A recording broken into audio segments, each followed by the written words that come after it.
말씀은 마태복음 5장 13절에서 16절의 말씀입니다. 마태복음 5장 13절에서 16절의 말씀 같이 읽습니다. 시작. 너희는 세상의 소금이니 소금이 만일 그 맛을 잃으면 무엇으로 짜게 하리요? 후에는 아무 쓸데없어 다만 밖에 버려져 사람에게 밟힐 뿐이니라. 너희는 세상의 빛이라. 산 위에 있는 동네가 숨겨지지 못할 것이요 사람이 등불을 켜서 말 아래에 두지 아니하고 등경 위에 두나니 이러므로 집안 모든 사람에게 비추느니라. 이같이 너희 빛이 사람 앞에 비추게 하여 그들로 너희 착한 행실을 보고 하늘에 계신 너희 아버지께 영광을 돌리게 하라. 아멘. 기도합니다. 살아계신 주님, 감사와 찬양을 드립니다. 아버지, 귀한 주의 말씀을 대하는 시간인데 살아계신 주님을 만나는 시간이 되게 하여 주시고 말씀 가운데 우리가 주의 음성을 들을 수 있도록 축복하여 주옵소서. 감사드리며 우리 주 예수 그리스도 이름으로 기도합니다. 아멘.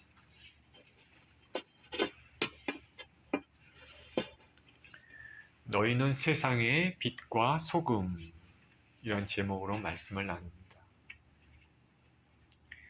마태복음 5장에서 7장은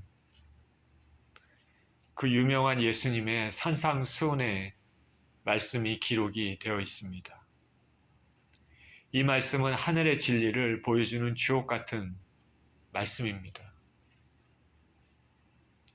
그래서 여러분이 특히 말씀을 또 읽고 또 묵상하고 할 때 특별히 이 5장에서 7장 말씀은 참 귀한 말씀입니다.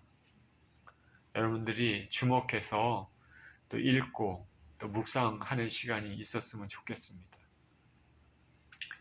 이 산상수훈에서 예수님께서는 제일 먼저 어떻게 시작을 합니까? 심령이 가난한 자는 복이 있나니라고 시작을 하십니다. 8가지 복에 대해서 말씀을 하고 계시죠. 그렇게 시작을 하십니다. 그리고 오늘 본문의 말씀, 성도들의 근본적인 사명을 그 뒤에 말씀을 하고 계십니다. 예수님은 세상에서 빛과 소금의 역할을 감당하는 삶을 살아라 라고 말씀하고 있습니다. 13절에 이렇게 시작하죠. 너희는 세상의 소금이니 소금이 만일 그 맛을 잃으면 무엇으로 짜게 하리요? 후에는 아무 쓸데없어 다만 밖에 버려져 사람에게 밟힐 뿐이니라. 예수님은 너희는 세상의 소금이다 라고 말씀합니다. 너희가 누구입니까? 온 세상에 있는 사람들을 가리키는 것이 아니죠.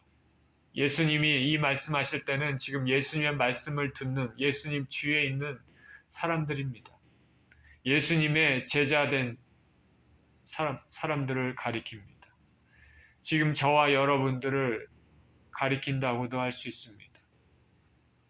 너희는, 우리들은, 예수님을 믿는 사람들은, 진정한 제자들은 세상의 소금이다 말씀합니다.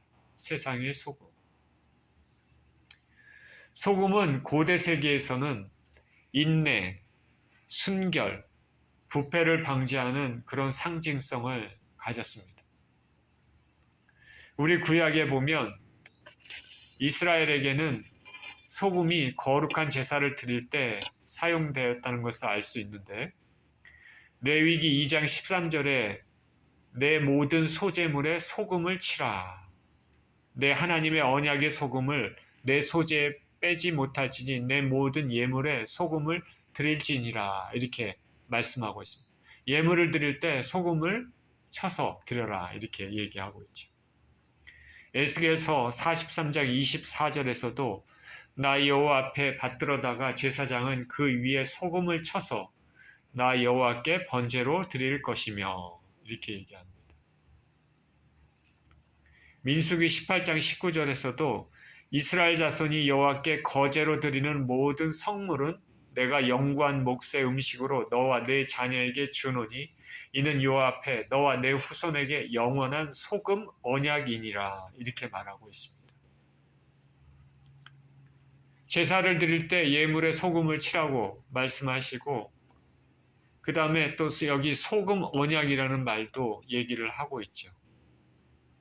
성물을 제사를 드리는 섬기는 자들, 제사장들, 레위인들에게 준다. 그 영원한 소금 언약이다. 이것은 그렇게 말씀하고 있습니다. 소금 언약이다. 제사 드릴 때 소금을 치고 있는데 이는 소금이 부패를 방지하고 맛을 내며 그 맛을 지속시키는 특성에 그렇게 기인한 것으로 보이죠. 그리고 소금은 고대에 있어서 어떤 그 쌍방에 계약을 체결할 때 계약을 체결한 다음에 그 계약을 확증할 때 계약 당사자들이 그것을 먹습니다. 소금을 먹습니다. 너와 나 사이에 이러이러한 계약을 체결했으니까 그 계약의 확실한 것을 우리가 확실히 계약했다라는 것을 우리가 확인하는 방법으로 확증하는 방법으로 소금을 먹었다는 것이죠. 그래서 이 계약이 지속성, 계속되고 변개치, 변하지 않을 것임을 표시를 했습니다. 그래서 소금이라는 것은 우정, 친교, 불변성의 상징물입니다. 그런 의미에서 하나님께서 당신께 바칠 모든 소제물에 소금을 치라고 명령한 것으로 보입니다. 그것은 하나님께서 당신의 백성과 맺은 그 언약이 진실되고 불변할 것이라는 사실을 나타내기 위함입니다. 그래서 성경에서는 변하지 않는 언약, 변하지 않는 영원한 언약을 소금 언약이라고 불렀습니다. 이렇게 영적인 의미, 제사 드릴 때 이런 식으로 소금을 사용을 했습니다. 그런 의미를 가지고 있는데 우리가 일상생활에서 소금은 어떻습니까? 없어서는 안 돼 필수 불가적인 것이죠. 음식의 부패를 막고 맛을 냅니다. 고기를 사다가 소금을 뿌려 놓으면 오래 신선도가 유지됩니다. 계란 후라이를 할 때 소금을 치면 맛이 더 풍미가 있습니다. 고대 플린이라는 유명한 사람이 있는데 그 사람은 이런 얘기를 했습니다. 소금과 햇빛보다 유용한 것은 없다. 소금과 햇빛보다 유용한 것은 없다. 소금과 빛의 중요성을 강조한다 하겠습니다. 소금 때문에 나라들 간에 전쟁이 일어났다는 말도 들은 적이 있습니다. 예수께서는 이 소금이 맛을 잃으면 너희는 세상의 소금이다 말씀하시면서 소금이 맛을 잃으면 쓸데없어 밖에 버려져 밟힌다고 합니다. 주지하시다시피 예수 믿는 사람들은 세상에서 소금 역할을 해야 되는데 그 역할을 하지 못하면 세상 사람들에게도 무시를 당할 수 있다는 말입니다. 쓸데없어 밖에 버려져 밟혀진다. 소금 자체는 제가 보니까 완전한 염화나트륨, 완전한 화합물이라 맛을 사실 잃을 수는 없다고 합니다.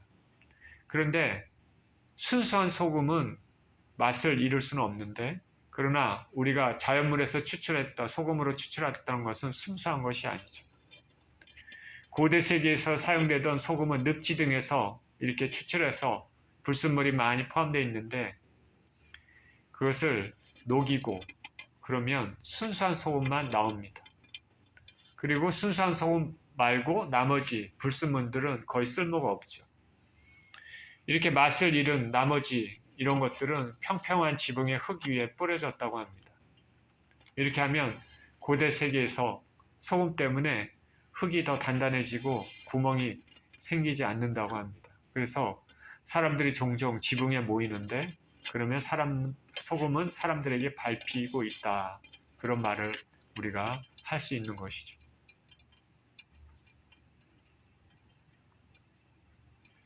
예수님은 너희는 세상의 소금이다. 그렇게 말씀하시는 것은 세상의 소금같이 부패를 방지하는 역할을 해야 한다는 말일 것입니다. 그렇지 않으면 아무 쓸데없이 밖에 버려져 사람에게 밟힙니다.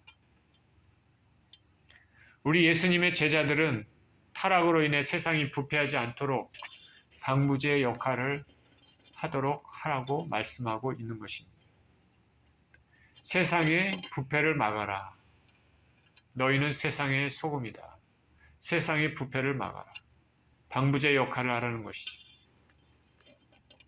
세상의 기준이 아니라 천국의 기준, 하나님의 말씀대로 본을 보여서 세상으로 하여금 소금의 역할을 보여줘야 한다는 것입니다. 믿지 않는 사람들도 세상에 도덕적 기준이 있습니다. 그런데 그 기준은 때로는 저급하고, 그리고 기준은 끊임없이 바뀝니다. 그리고 기준 자체도 애매모호할 때가 많습니다. 존재하지 않을 때도 있습니다. 이런 상황에서 예수님의 제자들은 이렇게 부패해가는 세상에서 소독제 역할을 해야 한다 말합니다. 세상 사람들이 우리는 관습적으로 이렇게 해. 나는 이렇게 해.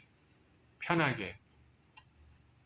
그런 행위들이 죄인데도 남들이 다 그렇게 하니까 죄로 인식하지 못하는 경우가 많이 있습니다. 죄인데도 죄로 인식하지 못하는 경우가 굉장히 많습니다. 저나 여러분이나 미국에 살면서 우리가 하는 무의식적으로 하는 이런 행동들, 죄인데도 죄인지 인식하지 못하는 경우가 많습니다. 왜냐하면 대부분의 사람들이 그냥 그렇게 하니까. 그런데 하나님 말씀에 비춰보면 죄가 되는 것이죠. 나는 괜찮다고 하더라도 하나님은 괜찮다고 얘기를 안 하시는 것입니다. 내가 괜찮은 게 중요한 것이 아니라 하나님이 괜찮다고 하시는 게 중요한 것이죠. 세상의 기준들은 그때그때 바뀝니다. 세상의 도덕의 기준도 그때그때 바뀝니다. 제가 무슨 말씀을 드리는지 여러분은 이해하실 줄 믿습니다. 근데 하나님의 기준은 바뀌지가 않습니다. 예를 들어서 자주 말씀을 드리지만 남자와 남자 간에, 여자와 여자 간에 성적인 행위를 하는 것은 하나님의 천벌을 받는 행위입니다. 성경에 그렇게 나와 있고 성경에서는 죽이기까지 하겠다고 말씀하고 있습니다. 그런데 지금 현재 세상에서는 나는 그런 성향을 가지고 있다고 대놓고 얘기하면서 그것을 옹호합니다. 왜 많은 사람들이 그것을 따라가고 그것을 성경의 기준에 의해서 반대하고 이러면 인권을 무시한다고 얘기하고 세상의 가치와 문화를 따라가지 않는다고 얘기를 합니다. 이렇게 바뀌는 것입니다. 세상의 기준들은. 애매모호하기도 하고. 하나님의 기준은 절대 바뀌지가 않습니다. 우리 예수 그리스도를 믿는 사람들은 세상의 소금의 역할을 해야 됩니다. 부패를 방지하는 역할을 해야 됩니다. 세상이 막 이렇게 타락하고 그래도 그 가운데 깨끗함을 유지해야 된다는 것이죠. 다니엘과 세 친구가 바벨론에 잡혀갔지만 이 바벨론의 그 포악하고 그 엉망인 그 이방 사람들의 그 행위 가운데서도 다니엘과 세 친구가 깨끗하고 정결함을 유지를 함으로써 그 거룩이 주위 사람들에게 퍼져나가는 것입니다.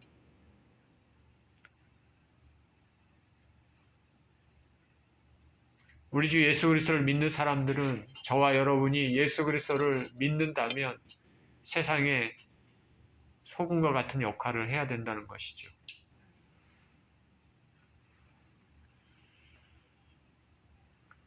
또한 성도들은 소금이 맛을 통해 음식을 더욱 풍미 있게 하듯이 세상을 보다 밝게 만들고 아름답게 만드는 삶을 살아야 됩니다. 소금은 맛이 있습니다. 우리의 신앙도 몸이 건조해서는 안 되겠죠. 예수님 당시에 많은 종교 지도자들은 맛을 잃은 소금처럼 됐습니다. 참 분주하고 뭔가 활발한 것 같이 외형도 그럴듯해졌지만 내면은 메말랐습니다. 예루살렘 성전에서 행해지는 것들이 그랬습니다. 그래서 예수님께서는 성전을 2번이나 청결하게 하셨습니다.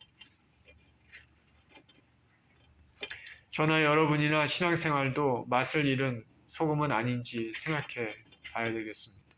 뭔가 하는 것 같지만 내용이 있는지. 세상을 향해서 우리 예수 그리스도를 믿는 사람들이 낼 수 있는 맛은 어떤 맛이었을까? 마셔야 되나? 사도 바울은 고린도 후서에서 소금이 내는 맛의 의미와 유사한 내용으로 냄새라는 표현으로 그리스도의 인의 사역을 말했습니다. 고린도후서 2장 14절에서 16절에는 이렇게 얘기합니다. 항상 우리를 그리스도 안에서 이기게 하시고 우리로 말미암아 각처에서 그리스도를 아는 냄새를 나타내시는 하나님께 감사하노라. 우리는 구원받는 자들에게나 망하는 자들에게나 하나님 앞에서 그리스도의 향기니 이 사람에게는 사망으로부터 사망에 이르는 냄새요 저 사람에게서는 생명으로부터 생명에 이르는 냄새라. 누가 이 일을 감당하리요. 소금과 비슷한 의미죠. 예수 그리스도를 이 향기를 예수 그리스도를 믿는 사람들은 내뿜어야 된다는 것입니다. 구체적으로는 예수님을 전하는 말이겠죠. 이 향기는 믿지 않는 사람에게는 사망에 이르는 냄새입니다. 그러나 듣고 믿는 사람에게는 생명으로 인도하는 냄새가 되는 것입니다.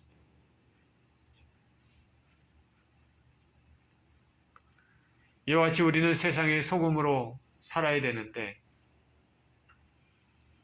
세상의 부패를 막는 역할을 함과 동시에 세상에 예수 그리스도의 향기를 드러내는 그런 맛을 드러내는 그런 인생을 살아야 되겠습니다. 마지막으로 소금을 우리가 사용하고 나면 그 형체는 사라지죠. 소금은. 그렇지만 맛은 여전히 발휘가 됩니다. 음식물에 소금 간을 하면 소금 자체는 녹아서 보이지 않습니다. 국을 끓일 때도 마찬가지입니다. 그러나 우리가 맛을 느끼게 됩니다. 우리 예수님 믿는 사람들은 눈에 띄지 않아도 세상에서 사람들에게 친절히 대하고 봉사하는 일들을 해야 됩니다.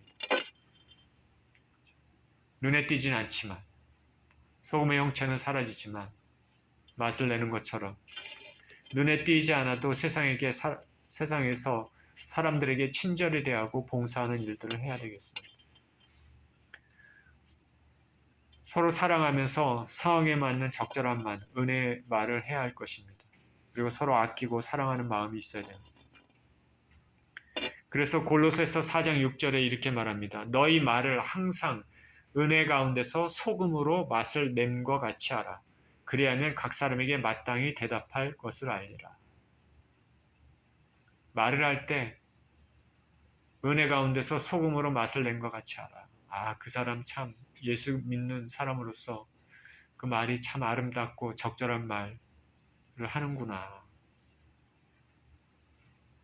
마가복음 9장 50절에는 소금은 좋은 것이로되 만일 소금이 그 맛을 잃으면 무엇으로 이를 짜게 하리요.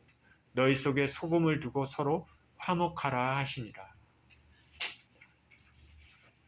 너희 속에 소금을 두고 서로 화목하라 라고 또 말씀하고 있습니다.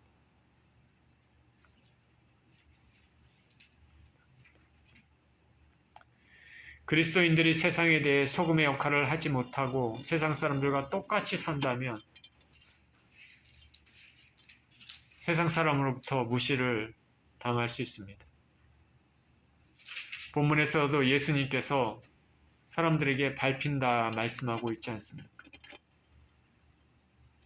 우리가 예수 그리스도를 믿는다고 하면서 세상에서 죄를 짓고 부끄러운 일들을 자꾸 하면서 정말 형편없는 삶을 살게 된다면은 사람들이 저 사람은 예수님 믿는다는데 저렇게 사나 그렇게 얘기를 하게 될 것입니다. 그러면은 완전히 사람들에게 무시를 당하게 되고 밟히게 되는 것입니다. 밟히게 되는 것. 세상에서 사회적인 위치와 부와 학식과 이런 거를 얘기하는 것이 아닙니다. 어떤 상황에 있든지 그 사람의 인격, 그 사람의 삶, 행태가 거룩하고 진실하지 못하고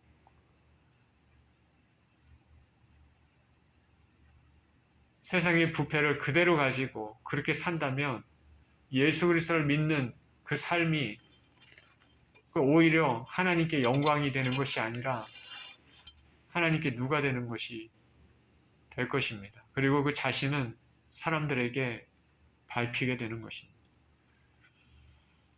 예수 믿는다고 하면서 사는 모습은 전혀 상관없는 삶을 산다면 자신도 가벼운 사람으로 취급됩니다. 오늘날 한국 교회가 능력을 이룬 이유 중에 하나가 그런 이유 아니겠습니까?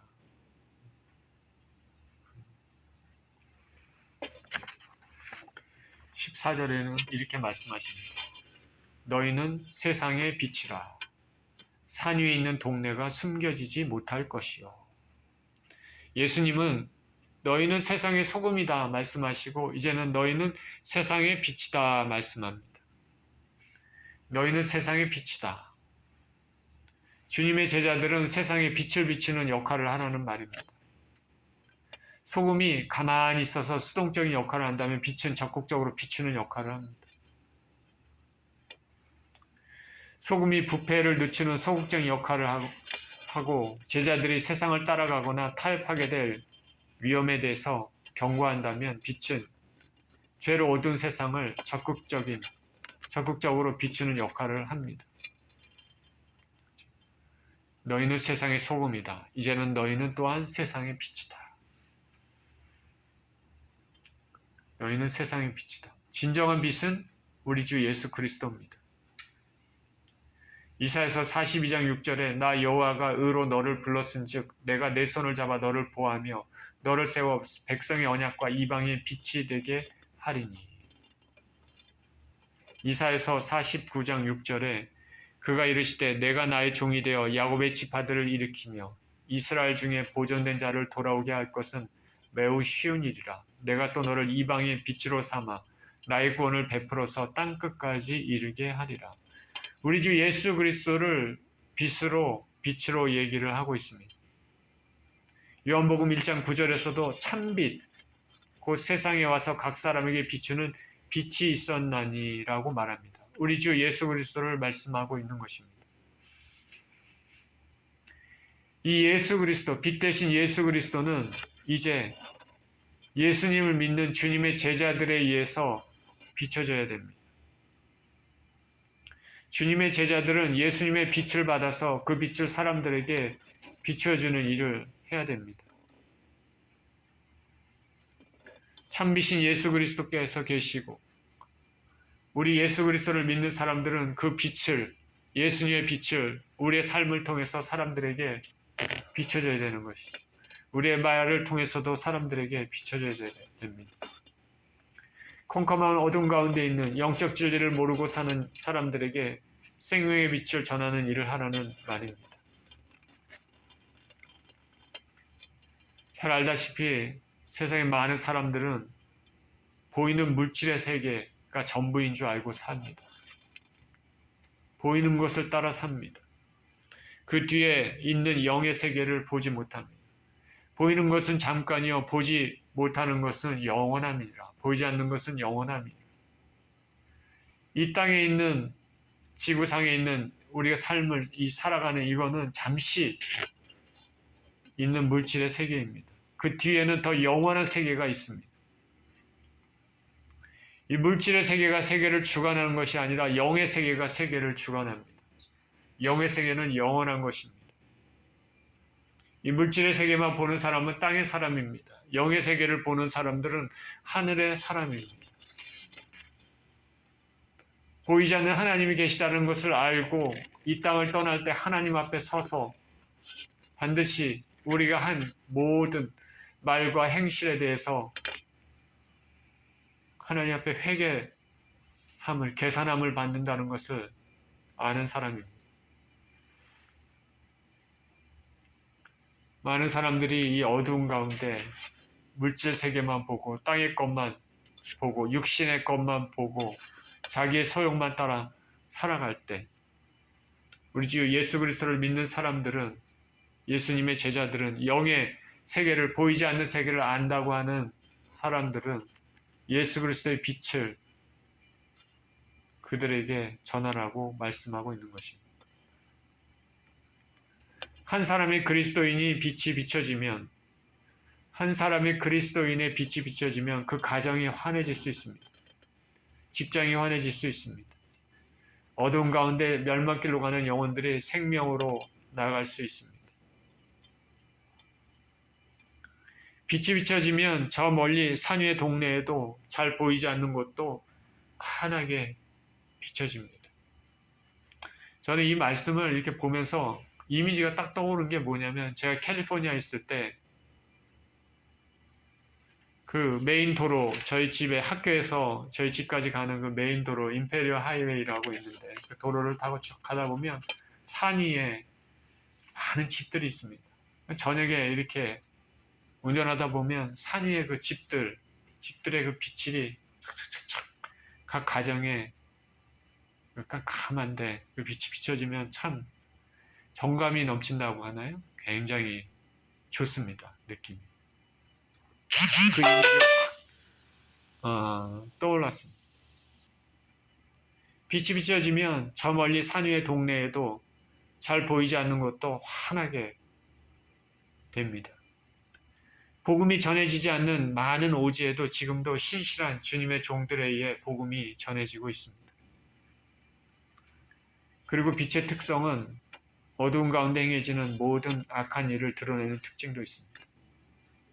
빛이 비춰지면 캄캄한데 아무도 모르게 은밀하게 행했던 깨끗하지 못하고 더러운 일들도 다 비춰지게 되는 것입니다. 예수님을 믿는 제자들의 언행과 행동을 통해 믿지 않는 세상이 무엇이 참이고 무엇이 정도인지, 무엇이 진리인지 알게 될 것입니다. 그래서 어둠에 행해졌던 모든 것이, 드러나지 않았던 것들이 드러납니다. 에베소서 5장 8절에서 13절 이렇게 얘기합니다. 너희가 전에는 어둠이 있더니 이제는 주 안에서 빛이라. 빛의 자녀들처럼 행하라. 빛의 열매는 모든 착함과 의로움과 진실함에 있느니라. 주를 기쁘시게 할 것이 무엇인가 시험하여 보라. 너희는 열매 없는 어둠의 일에 참여하지 말고 도리어 책망하라. 그들이 은밀히 행하는 것들은 말하기도 부끄러운 것들이라. 그러나 책망을 받는 모든 것이 빛으로 말미암아 드러나나니 드러나는 것마다 빛이니라. 에베소에 살았던 이방인들, 이전에 예수 그리스도를 모르고 은밀하게 행했던 모든 하나님과 관계없는 그런 죄의 삶을 살았지만은, 전에는 그렇게 어둠이지만 이제는 빛의 자녀가 되었습니다. 빛의 자녀로서 착함과 의로움과 진실함의 열매를 맺으라고 말하고 있습니다.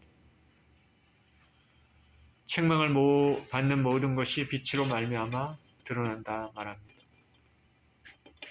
빌립보서 2장 13절 15절에서도 너희 안에서 행하시는 이는 하나님이시니 자기의 기쁘신 뜻을 위하여 너희에게 소원을 두고 행하게 하시나니 모든 일을 원망과 시비가 없이 하라. 이는 너희가 흠이 없고 순전하여 어그러지고 거스르는 세대 가운데서 하나님의 흠없는 자녀로 세상에서 그들 가운데 빛들로 나타내며 라고 말하고 있습니다. 세상에서 어그러지고 거스르는 세대 가운데서 하나님 자녀로 세상 가운데서 빛들로 나타내라 말하고 있습니다. 착함의 빛, 의로움의 빛, 진실함의 빛, 흠없고 순전한 빛으로 나타나는 삶을 살라고 말씀하고 있습니다. 이를 통해서 세상에 잘못된 거고 어그러진 것들, 이런 것들이 드러날 것입니다. 네, 오늘 예수님의 말씀의 의미를 아시겠습니까? 우리에게 원하시는 예수님의 말씀. 예수님을 따르는 진정한 주의 제자들에게 원하시는 말씀. 너희는 세상의 소금이다. 너희, 나를 따르는 사람들은 세상의 소금의 역할을 해야 된다. 그리고 너희는 세상의 빛이다. 너희가 나를 따른다면 세상의 빛이 되는 삶을 살아야 되는 것이다. 천국 백성들의 삶이 이런 삶이라는 것이죠. 15절 16절에 사람이 등불을 켜서 말 아래 두지 아니하고 등경 위에 두나니 이러므로 집안 모든 사람에게 비치느니라. 이같이 너희 빛이 사람 앞에 비치게 하여 그들로 너희 착한 행실을 보고 하늘에 계신 너희 아버지께 영광을 돌리게 하라. 등불을 켜는 것은 비추기 위한 목적이기 때문에 잘 보이는 곳에 둡니다. 등불을 켜고 그 위에 그릇을 덮는 일은 없습니다. 이것은 복음 사역자들이 마치 산 꼭대기에 선 자처럼 모든 사람 앞에서 자신의 행실과 언어를 통해 예수님을 널리 전해야 한다는 말일 것입니다.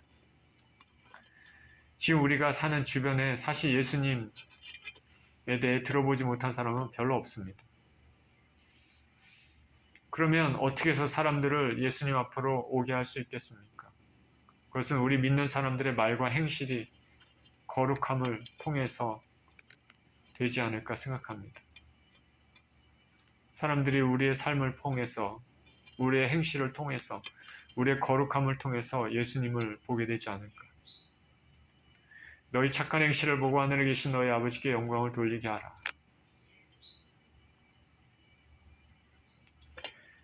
오늘 본문은 성도들의 근본적 사명에 대해서 말씀을 드렸습니다. 이 세상의 빛과 소금의 역할, 소금과 빛의 역할을 감당하라.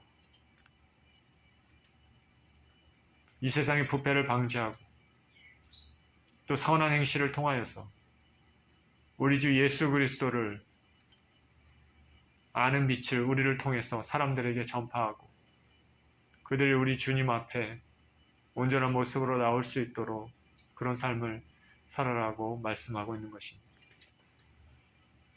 자, 이러한 삶을 사시기를 위해 힘쓰고 또 노력하는 저와 여러분 모두 되시기를 예수 그리스도 이름으로 축원드립니다. 기도하겠습니다. 하나님 아버지, 오늘 본문의 주님께서는 너희는 세상의 소금이라 또 너희는 세상의 빛이라 말씀하고 계십니다. 소금이 부패를 방지하고 세상의 악하지 않도록, 세상이 타락하지 않도록 방부제 역할을 하는 것처럼 우리의 삶도 우리의 삶을 통해서 세상을 거룩하게 아버지 예수 그리스도의 은혜를 드러내는 그런 삶을 살아야 될 줄 믿습니다. 또한 세상에 우리 주 예수 그리스도를 드러내는 빛을 드러내는 그런 삶을 살아야 될 줄 믿습니다.